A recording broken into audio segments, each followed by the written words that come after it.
Hello guys, welcome to my channel. இன்னைக்கு நம்ம வீடியோவில் எல்லாருக்கும் ஃபேவரட்டான ஸ்வீட் ரெசிபி பால் பனியாரம் எப்படி பண்ணுறதுன்னு பார்க்கலாம். வீடியோக்குள்ளே போகிறதுக்கு முன்னாடி இப்போ தான் நம்ம சேனலை ஃபஸ்ட் டைம் பார்க்குறீங்கன்னா மறக்காமல் சப்ஸ்கிரைப் பண்ணிக்கோங்க. அப்படியே பக்கத்தில் இருக்க பெல் ஐக்கானையும் கிளிக் பண்ணி ஆள் கொடுத்துக்கோங்க. பனியாரம்னாலே மேக்ஸிமம் எல்லாருக்கும் ஃபேவரட்டாக தான் இருக்கும். கார பனியாரம், இனிப்பு பனியாரம் இப்படி சாப்பிட்ருப்போம். ஆனால் தேங்காய் பாலில் ஊற வச்சு சாப்பிட்ற பனியாரம் தனி டேஸ்ட்டு தான். இன்றைக்கு நம்ம வீடியோவில் தேங்காய் பால் பனியாரம் எப்படி பண்ணுறதுன்னு பார்க்க போகிறோம். தேங்காய் பால் பனியாரம் செய்ய தேவையான இன்க்ரீடியன்ட்ஸ் என்னென்னு பார்க்கலாம். பச்சரிசி 100, உருட்டு உளுந்தம்பருப்பு 100, தேங்காய் முழு தேங்காவை துருவி எடுத்துக்கோங்க. ஜீனி நான் 100 எடுத்திருக்கேன். நீங்கள் இனிப்பு நல்லா சேர்ப்பீங்கன்னா இன்னும் கொஞ்சம் எடுத்துக்கோங்க. ஏலக்காய் பொடி 1 டீஸ்பூன்.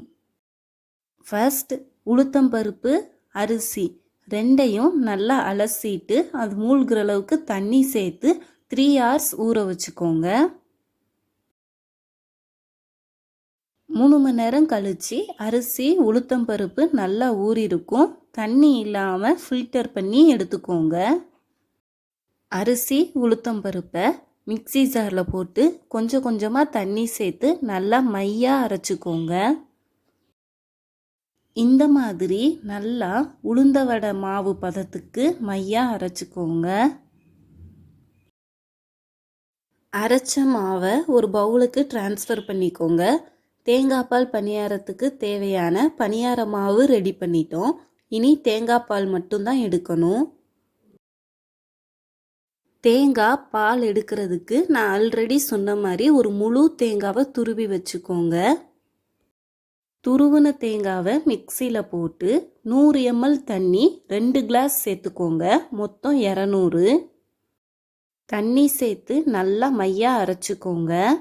அரைச்ச தேங்காவை ஃபில்டர் பண்ணால் தேங்காய் பால் ரெடி. தேங்காய் துருவலை யூஸ் பண்ணி ஃபஸ்ட்டு ரவுண்டு பால் எடுத்துட்டோம். இப்போது அதே தேங்காவை மறுபடியும் மிக்சியில் போட்டு அரைச்சி பால் எடுத்துக்க போகிறோம். செகண்ட் ரவுண்டு பால் எடுக்கிறதுக்கு 2.5 கிளாஸ் தண்ணி சேர்த்துக்கோங்க. அவ்வளோதான், அதையும் மையாக அரைச்சி பால் எடுத்துக்கோங்க.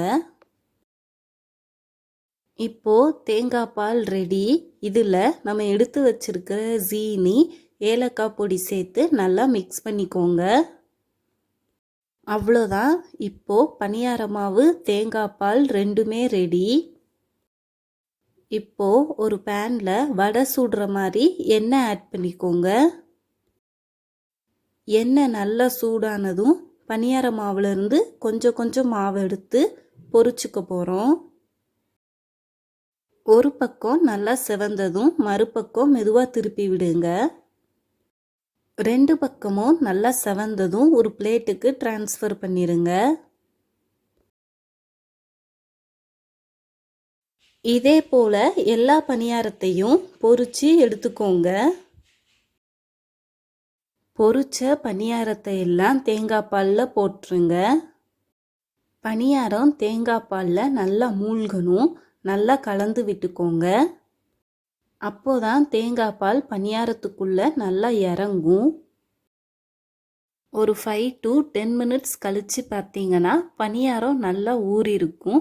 பனியாரத்துக்குள்ளே தேங்காய் பால், ஜீனி, ஏலக்காய் ஃப்ளேவர்லாம் நல்லா இறங்கியிருக்கும். அவ்வளோதான், இதை அப்படியே ஒரு பவுலுக்கு ட்ரான்ஸ்ஃபர் பண்ணி சர்வ் பண்ணிடலாம். சர்வ் பண்ணும்போது பனியாரத்து மேலே இன்னும் கொஞ்சம் தேங்காய் பால் ஆட் பண்ணிக்கோங்க. அவ்வளோதான், இப்போ பனியாரத்துக்குள்ளே எப்படி ஊறி இருக்குன்னு கட் பண்ணி பார்க்கலாம். பனியாரம் நல்லா ஊறி இருக்கு, சாஃப்டாக கட் ஆகுது. கட் பண்ணதுலேருந்து ஒரு பீஸ் பனியாரம் 1 ஸ்பூன் தேங்காய் பால் சேர்த்து சாப்பிட்டோம்னா டேஸ்ட்டே வேறு லெவலில் இருக்கும். ரொம்ப சிம்பிள் ரெசிபி தான். ஸோ கண்டிப்பாக நீங்களும் வீட்டில் ட்ரை பண்ணி பாருங்கள்.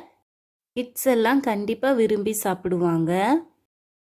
வீடியோ பிடிச்சிருந்தா மறக்காமல் லைக் பண்ணுங்கள், ஷேர் பண்ணுங்கள், சப்ஸ்கிரைப் பண்ணுங்கள். தேங்க்யூ.